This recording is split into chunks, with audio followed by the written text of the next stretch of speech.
안녕하십니까. 박훈탁TV입니다.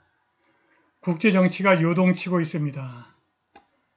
한미동맹의 파기 가능성이 증가하고 있습니다. 니제리아에서 발생한 쿠데타가 성공할 가능성이 증가하고 있습니다. 폴란드가 벨라루스 국경 수비대를 2배로 증강시켰습니다. 이 와중에 미국이 설리 없는 신용정책으로 인해서 대공황에 들어가게 생겼습니다. 방송 전에 한 말씀 드리겠습니다. 여러분들 잘 아시다시피 제 방송에는 광고가 잘 들어오지 않습니다. 들어와도 단가가 낮은 광고만 들어옵니다. 여기 후원 계좌 있습니다. 자율 구독료 부탁드립니다. 구독, 좋아요, 알람 설정 부탁드립니다. 테드 갈렌 카펜터는 워싱턴 DC의 카토 연구소에서 37년 연구했고 지금은 리버테리안 연구소 선임 연구원으로 있는데, 그런데 이자가 한미동맹이 더 이상 존재할 이유가 없다고 주장했습니다. 대한민국은 워싱턴의 동맹국, 더 정확하게는 워싱턴의 고객과 부양가족 중에서 가장 노골적인 안보 무임 승차자 중 하나라고 그가 말합니다. 미국 비평가들은 냉전이 종식된 지금 미국이 남북 대결의 최전선에 남아있는 것이 지혜로운 일인지 의문을 제기했습니다. 설상가상으로 북한이 미국 본토에 대한 핵 공격 능력을 빠르게 획득하여 위험 수준을 끔찍하게 높이고 있습니다. 한미동맹이 미국뿐만 아니라 보다 교묘한 방식으로 한국에게도 매우 불리한 거래가 되고 있다고 카펜터는 말합니다. 미국 지도자들이 평양에 대해서 성급하고 공격적인 정책을 채택해서 한국을 피할 수 있는 전쟁에 휘말리게 할 수 있습니다. 한국인은 워싱턴이 군사력을 사용하면 한국에 잠재적으로 재앙이 될 결과에도 불구하고 아무것도 할 수 없음을 깨달았습니다.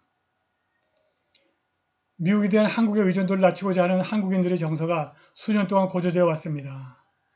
한 가지 징후는 워싱턴의 확장 억제 보장에 전적으로 의존하기보다 핵무기 개발에 대한 여론이 확대되고 있다는 것입니다.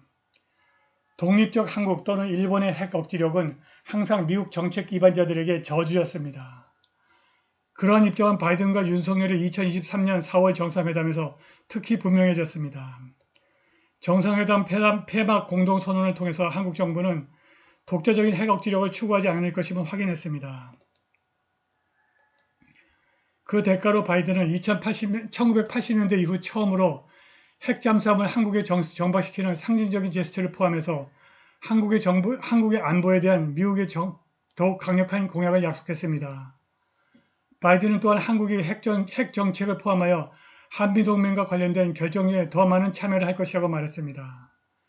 그럼에도 불구하고 한국 지도자와 한국인은 워싱턴의 광범위한 동기와 행동에 대해서 경계해야 할 이유가 있습니다. 한국은 계속해서 한미동맹을 북한의 도발에 대한 필수적인 보호수단으로 평가합니다. 그러나 워싱턴의 주요 목표는 중국을 겨냥한 지역 봉쇄 정책에 한국을 참여시키는 것이 되었습니다. 이러한 결정적 우선순위의 차이로 인해서 두 동맹국 사이에 의심과 불화의 사례가 적지 않게 등장하기 시작했습니다. 문재인은 반중국 정책을 위한 워싱턴의 끈질긴 로비에 단호히 저항했는데 윤석열도 문재인의 정책에서 크게 벗어나지 않고 있습니다. 한국은 여전히 미국의 최우선 과제인 경제적 탈동조화나 대만과 관련하여 중국을 적대시하는 것을 피하고 싶어합니다. 중국은 한국의 주요 무역 및 투자 파트너이며 한국은 중국이 북한의 경솔한 행동을 억제하기를 원합니다. 카터 연구소 선임 연구원 더그 밴도우가 지적했듯이 한국이 중국을 군사적으로 적대시하지 않아야 할 유인, 인센티브를 갖고 있습니다. 한국군 시설은 미군의 사용을 막기 위해서 중국의 미사일 공격의 표적이 될 것입니다. 서울과 다른 동맹국들이 워싱턴의 명령에 따라 전쟁을 벌인다면 중국은 갈등이 조짐을 보일 때 선제 공격할 인센티브를 갖게 될 것입니다. 이러한 현실 때문에 한국이 대만, 북한 미사일 배치 및 한국과 중국 간의 충돌로 이어질 수 있는 기타 안보 문제에 대해서 미국과 확고한 약속을 거부할 가능성을 강력하게 예측할 수 있습니다. 2022년 8월 낸시 펠로시 하원 의장이 대만에 대한 미국의 지원을 과시하기 위해서 동아시아를 순방했을 때 한국의 반응은 차갑기만 한 것이 아니라 싸늘했습니다.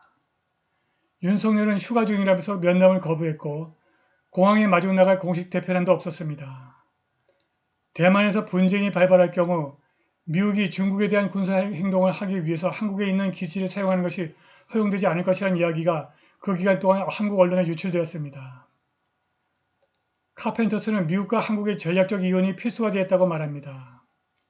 미국은 대한민국을 북한으로부터 보호하기 위해서 핵 피격의 위험을 감수하고 있고 한국은 미국이 주도하는 대북전쟁이나 미중 지역전쟁에 휘말릴 불필요한 위험을 안고 있다는 것입니다. 카펜터스는 한미동맹이 한국이나 미국 모두에게 최선의 이익이 되지 않는다고 주장하고 있습니다. 미국은 동아시아뿐만이 아니라 서아프리카에서도 심각한 공경에 처해 있습니다. 7월 6일 서아프리카 니제리아에서 발생한 쿠데타는 그 수많은 아프리카의 쿠데타들 중 하나가 아니라 프랑스 식민지였던 아프리카에서 지정학적인 변화를 초래하고 있습니다. 전직 니제르 외교관 일리아수 가두가 목요일 러시아 관영 RT에게 지금 니제르의 상황이 프랑스와 미국, 영국을 포함한 다른 서방 국가들에게 프랑스어를 사용하는 아프리카가 이제 더 이상 당연하지 않다는 것을 가르치고 있다고 말했습니다. 7월 6일 니제르에서 일어난 쿠데타는 프랑스, 독일, 미국을 포함한 파트너 국가들의 원조 삭감을 촉발했고 서아프리카 경제 공동체 에코바스의 군사 개입을 목전에 두고 있습니다. 그럼에도 불구하고 니제리의 쿠데타가 성공할 가능성이 매우 높습니다.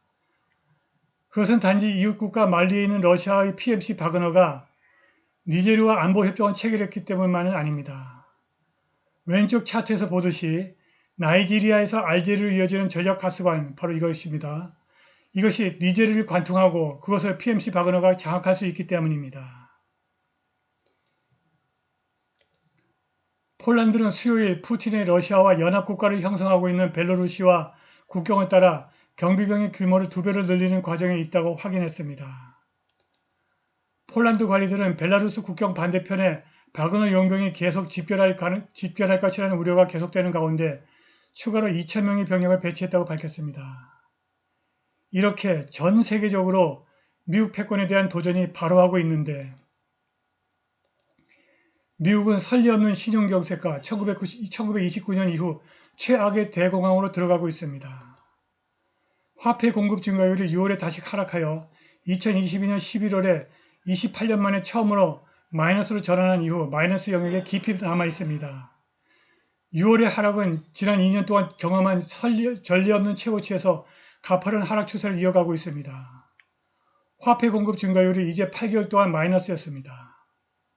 화폐 공급 증가율 감소는 경제활동의 유용한 척도이자 다가오는 경기 침체의 지표가 될 수 있습니다.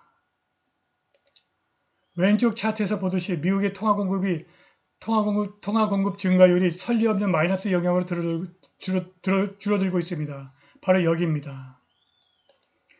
여기에 금리까지 고공행진을 하고 있어 미국이 1929년 이후 최악의 대공황에 접어들고 있다는 예측이 지배적입니다. 전 세계에서 미국의 글로벌 패권에 대한 도전이 일어나고 있는데 미국은 경제가 무너지고 있습니다. 오늘 방송은 여기까지입니다. 감사합니다.